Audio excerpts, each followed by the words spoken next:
Good morning everyone. This is a short video presentation by my team. So we are a group of 5 human resource management consultants.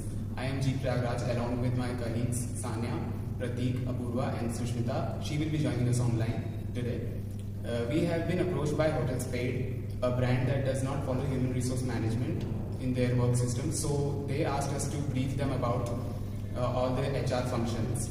So first I would like to start from introducing what HRM is. Human resource management is the organizational function that manages all of the issues related to people in an organization. That includes but not limited to recruiting, hiring, training and compensation of employees. The other inclusions are organizational development, safety, employee motivation, communication and policy administration. Human resource management is also strategic and comprehensive approach to managing people and work culture and environment. Before we move further, let's discuss the main objective purpose of human resource management. So there are 5 objectives of human resource management, which are basic ones. First, defining organizational structure and driving productivity, building coordination between organizational development, offering employee satisfaction, keeping up with the societal and ethical models, and final one is organizational goals. Also, the purpose of human resource management is to ensure the organization achieves success with efficient and effective use of human resource.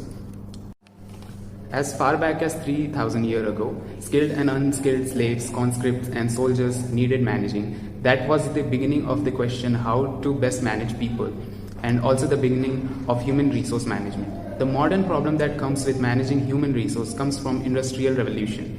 It was the massive change that took place more than 150 years ago. At that point of time, people were into small-scale business like farming and household production, so the implication of systematic work structure was not followed. Hence, by the time Industrial Revolution took place, cottage workers were more or less inexperienced with the sudden shift in the work system. Industrialists consider household as the controller of the production process. Due to that fact, individuals lost some of their rights, which follows self-management, work at home in small groups, household income, flexible work hours. This was the time when the industrialists believed that posting strict supervision into their workers was necessary. This system is now referred to as foreman's empire, where the supervisor had the authority to hire, to fire and to discipline. In early 90s, this system was developed from being a systematic to scientific work system, which is known as the Taylorism, where the job are divided into smaller parts of themselves. The division of those smaller parts was the responsibility which was taken by the manager, as they were well informed in their field. So the supervision is quite on the mark and also to the liking of the workforce of a business. First thing first, HR service delivery stands for how an organization's HR department decide to give out their services and interact with employees, be it handling employee queries, watching out for signs of disengagement, helping employees with paperwork, or just generally maintaining a work culture conducting to growth. The HR department offers a wide variety of services. Traditionally, most organizations followed a system where employees could simply walk up to the HR department and resolve their queries and grievances. However, with the evolution of the workplace, a few other HR services delivery models have come around. There are 3 different HR services delivery models that are as follow: centralized or generalized model, multi-tier model, outsourcing model. Centralized or generalist is a traditional HR service delivery model, relies on a central team or department where all employee queries and grievances are routed. Most of these requests are received through emails or phones and are then resolved as per priority guidelines. Whereas multi-tiered is slightly more modern approach. This model relies on 3 different tiers to resolve a query or grievances. Tier 0 sends employee through an internet-based HR help desk or self-service portal to find information on their own. Tier 1 usually involves an HR shared service center, and Tier 2 and 3 get subject matter experts such as HR business partner on board, and last but not the least outsourcing model, which is commonly used by SMEs. This model allows organizations to avail of HR services from a third-party provider depending on need. One could outsource all the HR functions or select few. Shared services and HR BPO are the most common types of outsourcing. Most tasks that are not critical and do not need one to share confidential information are the ones that get outsourced. Human resource HR professionals conduct a wide variety of tasks within an organizational structure. A brief review of core function of human resource department will be useful in framing the more common activities a human resource professional will conduct. The core function can be summarized as staffing. This includes the activities of hiring new full-time or part-time employees, hiring contractors, and terminating employee contracts. Development. Onboarding new employees and providing resource for continued development is a key investment for organizations, and HR is charged with maintaining a developmental approach to existing human resources. Compensation. Salary and benefits are also within the scope of human resource management. This includes identifying appropriate compensation based on role, performance, and legal requirements. Now my colleague Sushmita will take over from here. Now I will be explaining about recruitment and selection. Recruitment and selection is an important operation in HRM designed to maximize employee strength in order to meet the employer strategic goals and objectives. In short, recruitment and selection is a process of sourcing, screening, shortlisting, and selecting the right candidates for filling the required vacant position. Now the question arises, what is the scope of recruitment and selection? The scope of recruitment and selection is very wide, and it consists of variety of operation. Resources is considered as the most important asset to any organization. Hence, hiring right resources is the most important aspect of recruitment process. Every company has its own pattern of recruitment as per the recruitment policies and procedures. The scope of recruitment and selection includes the following questions: dealing with excess or shortage of resources, preparing the recruitment policy for different category of employees, analyzing the recruitment policies, process and procedures of the organization, identifying the area where there would be a scope of improvement, streamlining the hiring process with suitable recommendations, choosing the best suitable process of recruitment for effective hiring of resources. Any organization wants its future to be in good and safe hands. Hiring right candidate is very important task for any organization. Now I will be explaining you about the best practice consideration for effective recruitment. First point would be using skill test instead of reading through endless resumes. In this way, the recruiter will save a lot of time by just checking the skill test score of the candidates and picking the best ones.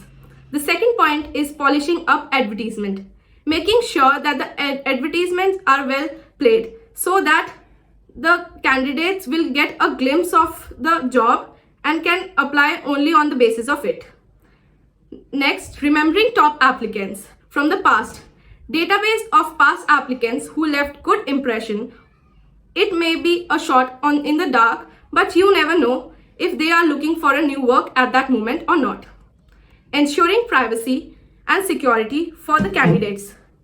When your candidate is applying for a vacancy in a company, it's best practice that their information is kept confidential. So now, my colleague Pratik will brief you about the best practice consideration of effective selection. Thank you. Very few HR professionals would disagree that your employees make your organization what it is. That's why employee selection is so important and why you need to bring the best talent to your company by following our selection process best practices. Below are the key principles that should guide your selection process, regardless of the specific methods you choose. Be systematic and impartial. When the selection process isn't systematic enough to assess each candidate equally, you can miss out on hiring the best fitting candidate. That's why your selection process must be systematic and impartial. Design your selection process carefully. Your selection process should be thorough. designed in advance to meet your specific assessment needs, conducted in the same way for each applicant, prepared by a qualified professional, especially when you are conducting psychometric or assessment center tests, evidence-based records, notes, test results, and other data you can use in your decision making later. Always select according to the job specification, base hiring decision on factual evidence, equip selectors with the right skills. Now I am going to tell you about equal opportunity and diversification in the selection process. Equal opportunity can appear to be a complicated topic, and recruiters and employers may approach it from a defensive, legal, and compliance standpoint.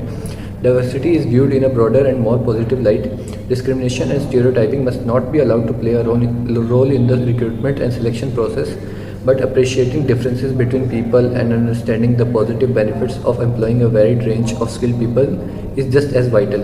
A positive attitude towards diversity allows you to hire the best person for the job based only on merit without consideration for criteria such as age, disability, gender, or color that have no effect on the person's ability to execute the work. Different types of discrimination are direct discrimination. It is defined as a person being treated less favorably than another because of a protected feature. Age, disability, gender reassignment, sex, and pregnancy and maternity are now covered by the new definition of direct discrimination, which includes age, disability, gender reassignment, sex, and pregnancy. For example, a guy might refuse to hire a woman because he fears she will want to have a family, not considering a disabled individual without first determining if they fit the selection criteria and if suitable accommodations may be made. A person is not considered for a job because they care for a challenged child. Second one is indirect discrimination. When a law, measure, or practice appears to be neutral on the surface but has a disproportionately negative impact on individuals with a particular trait, unless the person applying for the provision can explain it as a fair method of attaining a legit goal. Except for maternity, all protected traits are prone to indirect discrimination. For example, when a specified academic certification is included in the selection criteria, those who have obtained an equivalent level of knowledge and skill through another equivalent method are excluded. Now my colleague Sanya will explain about ethical consideration in recruitment and selection processes. Ethics play a crucial role in recruitment and selection because human resources is a key source of competitive advantage for an organization if properly hired and managed. It is therefore important to put in place ethical consideration to ensure that candidates are reviewed according to their merits, fairness, and equity, and to also ensure that they possess the right knowledge, skills, abilities for the job. Below are some essential factors for business to consider for ethical recruiting. First is never place misleading job advertisements. This includes misrepresenting the requirements of particular position. It also refers to working conditions and the current and projected state of organization. Second can be interview correctly to ensure proper matching. It is vital for the agencies to interview candidates truly to match them with the right job. This includes giving guidance to candidates and helping them understand the offer and its associated career implications. Third can be treat all candidates equally, an important ethical factor. It is essential not to discriminate on the basis of gender, race, origin, religion, or political views. Always review candidates based on their merits. It is critical for HR professionals to be honest, consistent, and objective throughout the recruiting process. Fourth can be solicit only information that is necessary. For instance, information like the city a candidate was born does not matter or have an impact when it comes to their ability to perform a certain role. Where they currently reside, however, does not implications of where they are able to communicate to the deny basis. And last, maintain confidentiality of the use and storage of the candidate's information. Confidentially and essential, and this includes obtaining the candidate's consent to release their details to a specific client or for the specific position. Conduct yourself in a transparent fashion, ensuring that a certain candidate fully understands the possible risk involved if going to work for a competitor to their current employers. And never practice redirection. This is when a recruiter plays feedback from hiring manager after the candidate's interview and sends it to the candidate. If the candidate can address the hiring manager's worries, it increases the likelihood that they'll be chosen for the job and the recruiter will secure their fee. It may be effective, but it's highly unethical. Now Apurva will conclude the presentation. Now, I like to conclude this. Human resources are a key element in success or failure of monitoring programs to meet their objectives. Without an educated strategy to develop the human resources available and attract high caliber staff, monitoring programs rapidly stagnate. HRM not only responsible for HR planning and decision making through recruitment, training and development. HRM selects best employees for organization which play its role to achieve strategic goals. Through HRM performance appraisals which make an organization more efficient. At last, I would like to say that overall human resource management is the key to smooth running of employees within a company.